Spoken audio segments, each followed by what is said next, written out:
So I have a pop question for you. Okay. How many first dates have you had? Yeah, like 3. 3? Okay.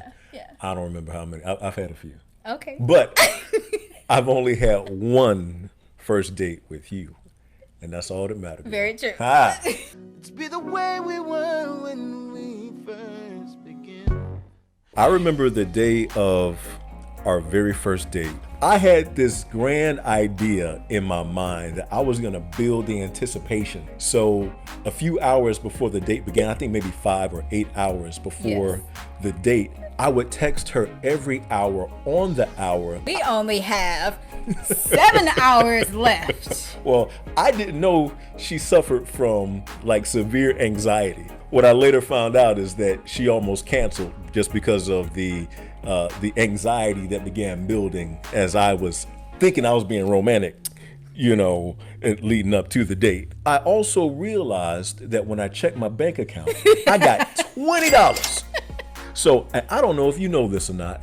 So I go to my mom. I'm like, yo, Mom, I got $20. What can I do that's romantic on a $20 budget? She said, I know what, take her on a picnic. Boom. I thought she was going to say, you know what, just cancel it. Mom's like, nah, take her on a picnic. See what you do? You get this basket right here, and then you go and you get like some nice chicken. And so in my mind, I'm like, chicken, okay, what else? She's like, yeah, you get some fruit. I'm like, bet, fruit, okay, what else? I like fruit. You get you some little drinks. And I bet drinks. Now, mind you, in my head, I'm taking down the list, but I'm also mindful of this $20 that's sitting in my bank account. Doing the deductions. Deductions, you know what I'm saying? Check. Because what I also know, as I'm making this mental list, I'm like, okay, if I get to the checkout counter and they ring everything up, the fruit gonna be the first thing to go. If I go over budget, I go to the store. Thankfully, $20 covers everything. So I'm like, all right, cool. Now we live in Florida. Our first date happened in late April. Sun was out, shining, nice. Okay, but if you've never been to Florida before, okay, in the evening time during the spring, it gets cool. Well, my genius of an idea, I'm gonna take her to the beach. I didn't check the weather. We decided, okay, we're gonna meet in a public place. So I was definitely thinking about not showing up. Every text message made me cringe. So I was getting ready, did my makeup, and I picked out my outfit. I just figured, okay, we're going to the beach. Just some, nice pair of jeans and a nice sheer top. Remember, I had on a black top. I remember, it was nice. My shoulders were out. My hair was cute. We pull up to the spot. You drove a white Tahoe. I had a convertible Mustang. I love sports cars. And I grew my hair out. So I had like a little mini fro. Okay, and I didn't have a full beard. I had my goatee. Now, watch the first video, because this dude catfished me. And so, attire-wise, I'm finna step out here on my grown man thing. You see what I mean? So, I had some white linen pants, a reptile print Kohan shoes. I had the matching belt, the matching watch. Boom. Cologne game on point. Now, my shirt, so my mom bought me this shirt for Christmas a few years prior. Your mom got you dressed for her. She did not. All right, baby, I got your clothes laid out on the bed for you. They all pressed and ready for you. I done packed your date lunch and everything, baby. You're going to be all right.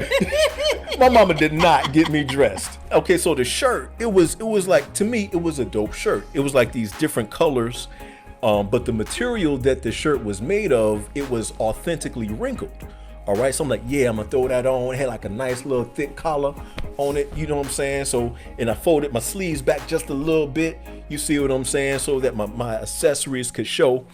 And so you couldn't tell me I wasn't stepping out that door pimping. Pulling up. I could have told you. Thankfully, she chose to get in the car. And I'm like, all right, cool. So we're gonna head on to the beach. Now, let me tell you about the drive on the way to the beach, okay? Because my wife, she from Buffalo. All right. And I guess during this first date, she needed to establish the fact that she had crazy folk in her crew that were just simply one phone call away. So on the way to the beach, I'm just trying to have casual conversation, but she telling me about her brothers back in Buffalo who she had to call on this person before, and boom, boom, boom. Saying. Somebody got jumped and blah, blah, blah. They hopped on a flight and went back. And I'm like, okay. So what I'm just saying. What is you telling me? You know what I'm telling you? Like, I didn't know thought you were gonna be crazy. We get to the beach, boom, grab the date basket. We get out the car, and it's very cold, and I spent 2 hours getting my hair done, and my hair was blowing everywhere. I had sand kicking up in my eyes, and I was like, yeah, this is about to be some mess. We take a few steps down onto the actual sand. I got a sheet. It was a sheet for us to lay on, or sit down on, rather. And so again, it's blowing everywhere. You know, so we're having to take things out of the basket, like the food, and to put them on this corner, down. this corner, and this corner. All right, so then we finally hop in the middle of it. So, all right, cool. You know, want to eat a little something. Want some of this chicken, girl? Want some of this chicken, girl? I gave her a piece of bird on the plate. Again, I didn't calculate the wind factor because the wind has blown sand in the entire basket. Yeah. So she go take a bite of her chicken, I go take a bite of my chicken, and it's crunchy. Now, granted, it was like fried chicken, but it had some extra crunch and seasoning because it was beach on our chicken. To wash down the meal, I got some pina colada daiquiris. And so we you know, basically rinsing the sand out of our mouth now, using the daiquiri like mouthwash to get this sandy chicken out of our mouth. So when we left the beach, we went downtown and we talked a little bit more. Stomachs got to talking too. Then she was like, yo, hit up that McDonald's on XYZ Street. We did. We enjoyed ourselves. Good stuff. What did we talk about? I don't remember everything we talked about, but we just talked. Did you try to kiss me? Did you kiss me in the car? I don't remember. Well, see, first of all, I was sitting on that side and you were sitting on the passenger side. So I think I went over and and so at that point, I think he was like, all right, you know, it's time for me to go home. And so I got out the car, which I still do to this day. I opened her door. She's not allowed to touch doors when she's with me. And when she got out, I think I hemmed her up against my car. You definitely put your hip bone. It's so rare that I have found people who I can genuinely talk to about anything. Yeah. We talked about everything. Yeah, we did. We talked about everything, and it felt so good. I remember after the first date, I was kind of like, I don't know.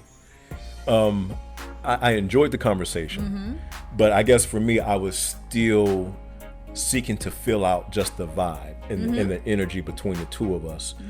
Because again, that first date, even though we enjoyed the McDonald's, we had a good conversation, it was still a little, it didn't 100% flow. You know what I'm saying? I bet it would have flowed if I put out on it. Not necessarily. Is that the flow? No, that's not the flow. I'm just talking about like just that chemistry.